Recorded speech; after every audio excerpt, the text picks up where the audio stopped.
आपका पासपोर्ट पाकिस्तानी, आपका शिनाख्ती कार्ड पाकिस्तानी है, आपने अवैध रूप से भारत की सीमाओं में प्रवेश किया है, आपकी शादी निकाह आज भी आप बरकरार है, आप किस तरह से कह सकती हैं कि मैं हिंदुस्तानी हूँ?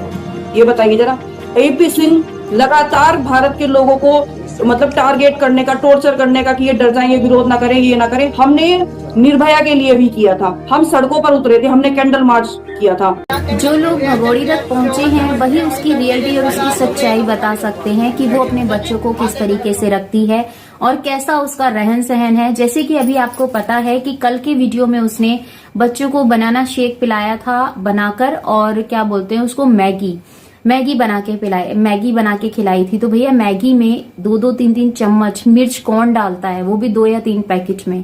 कोई नहीं डालता। अगर वो बच्चों के लिए बनाई जा रही है स्पेशली, तो मानते हैं हेल्दी करने के लिए आप उसमें टमाटर, प्याज, आप वेजिटेबल्स ऐड कर सकते हैं, पर इतनी मिर्च, इतने मसाले, पर इसकी गलती नहीं है क्योंकि जब ये पाकिस्तान में थी तो वहां पर इसकी बहन बच्चों को रखा करती थी, लालन पालन बहन किया करती थी। इसको क्या पता क्या चीजें कैसी हैं। और यहाँ पर जब आई तो इसकी जिम्मेदारी चमची चाची ने संभाल ली थी, क्योंकि चाची बहुत अच्छे से बच्चों की केयर किया करती थी। जैसे कि चाची कई बार बताती भी है, अपनी वीडियोस में भी बताती है, और इसने भी अपनी वीडियोस में ये बात कई बार बोली है कि हाँ, वो चाची के घर ही बच्चे रहते हैं, वहीं खाना पीना करते हैं। तो आप ही समझ सकते हैं कि अपना पेट पाल ले वही बहुत बड़ी बात है, ठीक है ना। क्योंकि एक वीडियो में इसने ये बात भी कही थी कि जितने लोगों के व्यूज नहीं आते ना, उससे ज्यादा तो मेरे पास लोग आते हैं। तो अगर ये उतना टाइम लोगों में देगी तो बच्चों में तो अपना टाइम स्पेंड नहीं कर पाएगी, क्योंकि अपने शब्दों के जाल में ये इस तरीके से फंस जाती है कि इसको क्या ही कहना, ठीक है ना। तो जो लोग वहां पहुंचे हैं उन्हीं बहन की जवानी मैं आप लोगों के साथ शेयर करूंगी। वो बता रही हैं कि इसके बेटे का रवैया कैसा है, वो किस तरीके से है, और वहां पर बच्चे क्या सोचते हैं जहां पर रह रहे हैं रघुपुरा में, और क्या बच्चों की समझ करती है। क्योंकि वो ऐसे ही नहीं पहुंची थी वहां पर, वो हैदर के कहने पर पहुंची थी, और हैदर ने उनसे कहा था कि आप बहन मेरे लिए वहां पर जाइए और वहां जाकर मेरे बच्चों की खैर खबर लीजिए, जो कि मुझे पता चल सके, क्योंकि मैं तो वहां नहीं हूं ना। और लप्पू ने हैदर को क्या बोल रहा है कि क्या उसके 4 बच्चे, और नहीं तो क्या लप्पू तेरे 4 बच्चे? बताओ। वो तो अपने बच्चों को अगर पाकिस्तान छोड़ के आती तो भी उसकी परवरिश बहुत अच्छे से हो जाती वहां पर, क्योंकि वहां पर पले बड़े हैं बच्चे। ऐसा तो नहीं हो सकता कि वो भूल जाएंगे। उसकी मौसी ने, रीमा ने एक वीडियो अपनी शेयर की थी जिसके अंदर वो इनकी बेटी को, प्रियंका को झूला झुला रही हैं और हेलो हाय बोल रही हैं। तो वहां पर बच्चे कितने खेलते हंसते खेलते नजर आ रहे थे। बच्चों को साइकिल दिलाना, बच्चों को मैगी खिलाना, बच्चों को खिलौने दिलाना, उससे बच्चों पे प्यार दिखाई नहीं देता। बच्चों पे प्यार वो दिखाई देता है आप किस तरीके से उनके साथ टाइम स्पेंड कर रही हैं, ठीक है, वो चीजें ज्यादा नजर आती है। और हमें नसीहत दी जाती है कि अपने बच्चों का ध्यान रखो, और इनकी वजह से हमारे घर का खर्चा चल रहा है। ओ माय गॉड, 1 साल पहले तो हमारे घर रोटी नहीं खाते थे, हमें पता ही नहीं था गेहूं क्या होता है और अनाज क्या होता है, कैसे रोटी बनती है, तेल, चीनी, राशन कैसे आता है, हमें कुछ नहीं पता था। क्योंकि जब से भगोड़ी आई है तब से तो हमने रोटी खाना देखा है कि किस तरीके से हम रोटी खानी है। क्या आटा ऐसा भी होता है, क्या चीनी चावल ऐसे भी होते हैं, हमें तो पता ही नहीं था। ये तो भला एहसान इस भगोड़ी का जिसकी वजह से हमारे पेट में अनाज जा रहा है, वरना तो हम तो भूखे मर रहे थे भारत में। ओ रहने दे, तू और वो सब चीजें जानते हैं हम कितने पानी में रहने वाले हो। तो चलो देर ना करते हुए उन बहन की आप लोगों के साथ बात शेयर करते हैं और बताते हैं कि उन्होंने जो जो बात कही है, क्योंकि उन्होंने बिल्कुल अपनी आंखों देखी बात बताई है। ऐसा नहीं कि किसी ने सुना दिया, सुनी सुनाई बातों पे यकीन किया, नहीं, वो खुद वहां देखकर आई है, उन चीजों को ऑब्जर्व किया है उन्होंने, वही आप लोगों के साथ और हमारे साथ शेयर की है। तो देर ना करते हुए सुनते हैं उनकी बातें, और आपके साथ साथ मैं भी सुनूंगी। क्या लगता है इस वीडियो को देखने के बाद मुझे कमेंट में जरूर बताइएगा। तो चलो सुनते हैं। एक शब्द इस्तेमाल किया है, गुलाम हैदर, वाइफ ऑफ गुलाम हैदर। आपकी भारत में इन्वेस्टिगेशन हुई है तो आपने कहा है कि मैं वाइफ ऑफ गुलाम हैदर, मैं वाइफ ऑफ गुलाम हैदर, आपने कहा है। आप आज उस इंसान को कहती है कि वो 4 साल पहले मुझे तलाक देकर चला गया था। आप तलाक होने के बाद में ये सब क्यों कर रही थी फिर? हाँ बिल्कुल सर, और कोई बंदा तैयार ही ना होता इसके लिए, कभी भी तैयार नहीं होता। एक आपने सचिन का एक वीडियो देखा होगा, उस वीडियो में सचिन ट्रैक्टर पे बैठा है, ट्रैक्टर पे चल रहा है, होली के रंग में वो रंगा हुआ है, पीछे आदमी चल रहे हैं, वो खूब ऐसे ऐसे कर रहा है। क्या ये कोई व्यक्ति 4 बच्चों का पिता लगता है?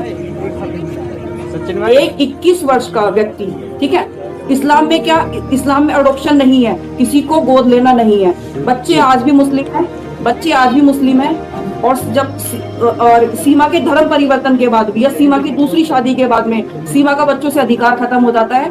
अगर वो अपना धर्म परिवर्तन करती है, अगर वो हिंदू में भी आती है, तो सचिन का और बच्चों की उम्र में 21 साल का फासला होना चाहिए जी। हाँ। और सर ये सारा जो जितना भी है, अगर सचिन, अगर ये YouTube चैनल नहीं होता, बार कोड शेयर करके लोग पैसा नहीं देता, क्या एक 7,000 रुपए कमाने वाला व्यक्ति सीमा हैदर का घर चला पाता? कभी भी बच्चों को कभी भी नहीं पाल पाता। रही बात बच्चों की एजुकेशन की, स्कूल बिठा रहे हैं, पढ़ा रहे हैं, ठीक है, एज अ फॉर्मेलिटी। ट्यूशंस भी जो बच्चे पढ़ रहे हैं एज अ फॉर्मेलिटी। बच्चे कहीं रजिस्टर्ड नहीं है, जैसे हमारे बच्चे स्कूल में जाते हैं कि इसने 5th कर ली, इसने 6th कर ली, ऐसे कर लिया। ये टोटल मतलब एक एजुकेशन दी जा रही है आपको। अब पाकिस्तान में जो है बेसिक लैंग्वेज उर्दू है और यहाँ की बेसिक लैंग्वेज हिंदी है। इस तरह का आत्मविश्वास होना, इस तरह का आत्मविश्वास, कैसा आत्मविश्वास कि मैं इंडियन हूँ, आपका पासपोर्ट पाकिस्तानी, आपका शिनाख्ती कार्ड पाकिस्तानी है, आपने अवैध रूप से भारत की सीमाओं में प्रवेश किया है, आपकी शादी निकाह आज भी आप बरकरार है, आप किस तरह से कह सकती हैं कि मैं हिंदुस्तानी हूँ? ये बताइए जरा। AP सिंह लगातार भारत के लोगों को मतलब टारगेट करने का, टॉर्चर करने का कि ये डर जाएं, ये विरोध ना करें, ये ना करें। हमने निर्भया के लिए भी किया था, हम सड़कों पर उतरे थे, हमने कैंडल मार्च किया था, हमने 8 वर्षों तक इंतजार किया था। 16 दिसंबर 2012 से 20 मार्च 2020 को वो फांसी हुई थी। हमने प्रति पल इंतजार किया था। जिस दिन भी कोर्ट में हियरिंग होती थी, हम टीवी चला के बैठ जाते थे कि आज क्या हुआ, आज क्या हुआ। कोई जानने वाला उस कोर्ट में है कि आज क्या हुआ, आज क्या हुआ, आज क्या हुआ, कि आज ये हुआ है, हे भगवान फांसी हो जाए। हर इंसान ने दुआ की थी उन लोगों के लिए, ठीक है।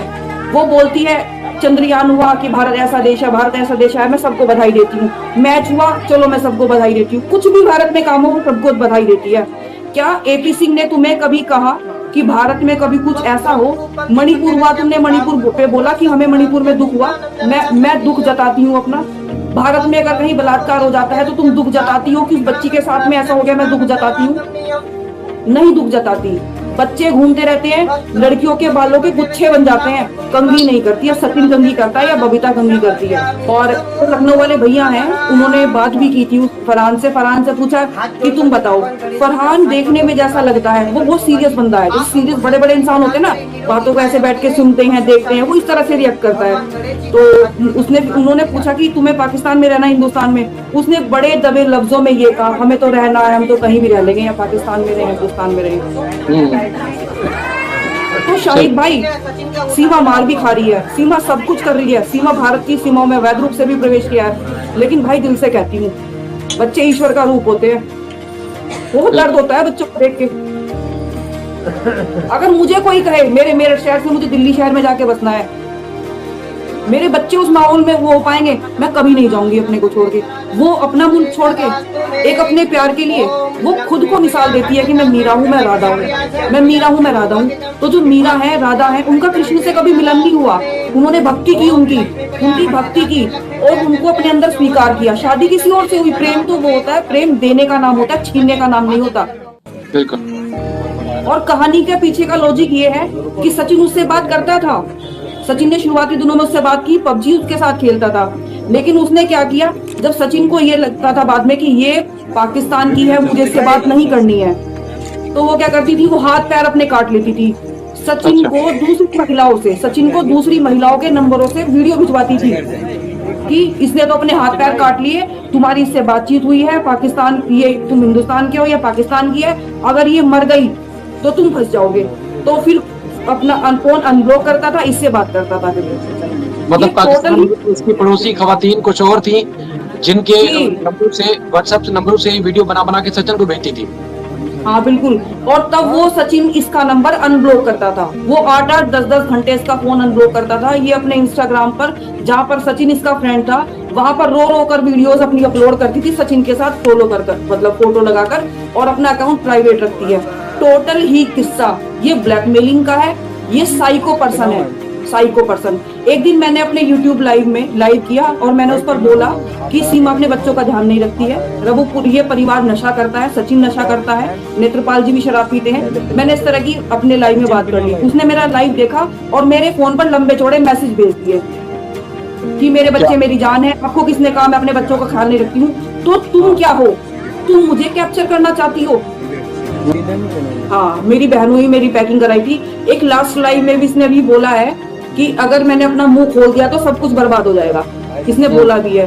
तो मुझे कहीं ना कहीं मुझे लगता है कहीं ना कहीं कि इसकी सिस्टर इन्वॉल्व 1%, 99% नहीं, क्योंकि कोई भी बहन अपनी बहन को सारी पैकिंग करा के पराए मुल्क में क्यों भेजेंगे अवैध रूप से? देखिए सर, अच्छी बेटी नहीं बन पाई सीमा हैदर, वो बाद में देखेगी। बिल्कुल बड़ी जिम्मेदारी के साथ मैं कह रही हूँ, अच्छी बेटी हमेशा ध्यान रखती है कि मैं कोई ऐसा काम ना करूं मेरे माता पिता का नाम खराब हो। अच्छी पत्नी नहीं बन पाई, अच्छी प्रेमिका नहीं बन पाई। अगर अच्छी प्रेमिका होती तो मैं आपको बताना चाहती हूँ, प्यार और जंग में सब जायज होता है। अगर सचिन मार भी रहा था तो उसकी फोटोज और वीडियोस बनाने की जरूरत थी। ये बोलती कि तेरी मोहब्बत में आई, तू मारेगा भी, तू जान से भी मार देगा तो भी मेरे लिए जायज है, क्योंकि प्यार और जंग में सब जायज है। अच्छी प्रेमिका नहीं बन पाई, अच्छी माँ नहीं बन पाई, ना ही कभी बन पाएगी। और अच्छी माँ बनने का मैं आपको बता दूं, जो औरत, मैं अपने बच्चों को रात को सड़क पार ना कराऊं, मेरे 2 बच्चे जवान हैं, सड़क ना पार कराऊं। इसने क्या किया? दूसरे मुल्क में घुसी है अवैध रूप से। भगवान ना करे हमारी सुरक्षा जो है एसएसबी सीमा सुरक्षा बल है, गोली चला देती, कि बच्चों को लग जाती। बिल्कुल। तब ये क्या करती? जो अच्छी माँ होती है ना, ये हमारी देश की औरतों की मिसाल देती है कि मैं हिंदुस्तानी औरत हूँ, मैं हिंदुस्तानी बन गई हूँ। हमारे देश की औरतों की, हमारे देश के फौजी ना सीमा में, सेना में शहीद हो जाते हैं और पेट में बच्चा होता है, ये भी नहीं पता चलता कि लड़का है लड़की है, और बड़े सीने के ठोक के कहती है कि मैं इसी की पत्नी रहूंगी, और बच्चों को पैदा करती है। 8-8, 9-9 शायद महीने शादी हो जाते हैं, 4-4 महीने बाद में लड़कियों की सगाई होती है, शादी होती है, हाथों की मेहंदी नहीं छूटती, पति शहीद हो जाते हैं, वो एक की बन के रहती हैं। हमारे यहाँ 7 जन्मों का साथ होता है। सर देखिए, जो भी हो रहा है होने दीजिए, उससे कोई फर्क नहीं पड़ता, उससे कानून नहीं बदल जाएगा। और मैं आपको बताना चाहूंगी कि सर वकील तो मैं बाद में बनी हूँ, पहले मेरी बहनें हैं, मेरा परिवार है, जहाँ जिनके साथ मैं पली बड़ी हूँ, मैंने जन्म लिया है। तो सर मेरे लिए, अगर मेरी बहन मुझे ये बोल दे कि हमारी बहन तो झूठी है, मक्कार है, अगर मुझे ये भी बोल दे ना सर, मेरे लिए तो ये भी डूब के मरने वाली बात हो जाएगी। बिल्कुल ठीक है। और सर देखो, परिवार को जो खुशी होती है ना हमारे कामयाबी होने से, सर मैंने शादी के बाद अपनी वकालत की है, मैंने जो की है शादी के बाद की है। ठीक है, कम उम्र में शादी की गई थी। मेरी जो सिस्टर्स हैं, फादर मेरे फौज में थे, भारतीय सेना में थे, तो सर सिस्टर्स की वो एक्सपायर हो गए थे, तो सारी सिस्टर्स की कम उम्र में शादी हुई थी। तो सर मेरी माँ बड़े फख्र से कहती है कि मैंने, मदर हार्ट पेशेंट है, तो उन्होंने कहा था कि मैंने कम उम्र में शादी करके इस डर से कि भाई मुझे कुछ हो गया, मेरी बच्चियों का कौन करेगा फिर। ठीक है, हालांकि मदर को पेंशन मिलती थी, लेकिन मेरी बेटी ने, आज मैं बड़े गर्व से कहती हूँ कि मेरठ में जाना, मेरी बेटी वकील है, मेरी बेटी ने मेरा सीना गर्व से ऊंचा किया है। सर उस समय मेरी आंखों में आंसू आ जाते हैं। बिल्कुल। ठीक है, तो सर मैं वकील बाद में बनी हूँ, पहले मेरा परिवार है, मेरी माँ है, मेरी बहनें हैं, मेरे बच्चे हैं। तो सर बड़ी शर्मसार बात है, वो जानती है कि रीमा मेरी बहन है, वो लाइव में आके बोल रही है, वो मजबूरी में आके बोल रही है, वो रो रही है, जो अपनों के आंसू से ना पिघली। सर वो किससे पिघलेगी, आप ये बताइए जरा। बिल्कुल सर किसी दुश्मन का भी बच्चा हो ना सर, भी देख के कलेजा कांप जाता है आप। और मैं आज यहाँ बैठी हूँ, आपसे बात कर रही हूँ, तो एक इंसानियत के नाते मुझे लगता है कि बहुत महीने बाद आज शायद मैंने ज्वाइन किया है, तो सर एक इंसानियत के नाते बच्चों के लिए। सर ऐसा कोई कानून नहीं है, ये तो बेफिजूल की बातें हैं कि वो भारत आएगा, वो डराने के लिए है सब कुछ, और ये तो आएगा, पूरा भारतवर्ष उसका स्वागत करेगा। ये सब जो एक कसक है, ये कसक इसलिए है कि सीमा का विरोध लगातार बढ़ रहा है। कमेंट सेक्शन, आप उसका कमेंट सेक्शन देख लीजिए और गुलाम हैदर का कमेंट सेक्शन देख लीजिए। गुलाम हैदर के कमेंट सेक्शन में मैं वीडियोस नहीं देखती सर किसी की, कभी अगर जैसे मैं फ्री हुई, आपका लाइव चल रहा था तो बैठे बैठे अपना काम कर रही थी, सुन रही थी। ठीक है, मैं कमेंट सेक्शन पढ़ लेती हूँ ज्यादातर, उसमें देखती हूँ मैं सर लोगों ने किस तरह की गंदगी बिखेरी होती है। आप गुलाम हैदर का कमेंट सेक्शन पढ़िए, क्या एपीसी रोक देगा कि आप गुलाम हैदर को पॉजिटिव कमेंट ना करो? क्या आप सीमा के जो हैं उन्हें रोक दोगे?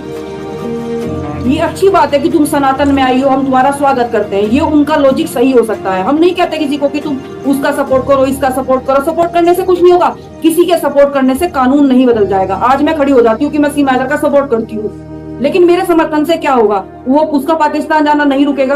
भारतवर्ष में सेटल्ड लॉ है, भारत के संविधान में लिखा गया है, फॉरेन एक्ट में लिखा गया है, किसी वैध घुसपैठिए को भारत में शरण नहीं दी गई है। फॉरेन एक्ट में यह भी मेंशन है कि आप तत्काल प्रभाव से बल का प्रयोग करके भी फेंक देंगे दूसरे मुल्क में। 82-83 वो कह रहे हैं, सीपीसी का 82-83 प्रोविजन करता है कि दुश्मन देश का एलियन यहाँ पे मुकदमा नहीं कर सकता। दुश्मन देश कब बनता है? दुश्मन देश तब बनता है कि जब हमारी आपस में युद्ध हुए हो और हमारा जो हाई कमीशन है वहां पर ना हो और उनका यहाँ पर ना हो, ठीक है। लेकिन भारत का जो हाई कमीशन है वो पाकिस्तान में, पाकिस्तान का यहाँ पर है। हर साल हजारों की संख्या में लोग मेडिकल ट्रीटमेंट के लिए भारत आते हैं, खून बनाने आते हैं। पाकिस्तानी हिंदू हर साल लाइन लगा के आते हैं। मैं मजनू के टीले पर गई, एक बात मैं आपको बताती हूँ, अगर वहाँ के हिंदू कहते हैं कि हमारे साथ में अन्याय हुआ है, मैं मानती हूँ, ठीक है, उन्हें भारत आना है, उनकी वहाँ पर माइनॉरिटी में है, वो आना चाहते हैं, भारत आए, मैं मानती हूँ। लेकिन सीमा हैदर कह रही है मेरे साथ अन्याय हुआ है, तुम्हारे पति ने अन्याय किया है, तुम्हारे भाई ने अन्याय किया है, तुम्हारी बहन ने अन्याय किया है। तो वहाँ पर कोर्ट्स थी, आपने 12 लाख रुपए में मकान बेचकर आप हिंदुस्तान में अवैध रूप से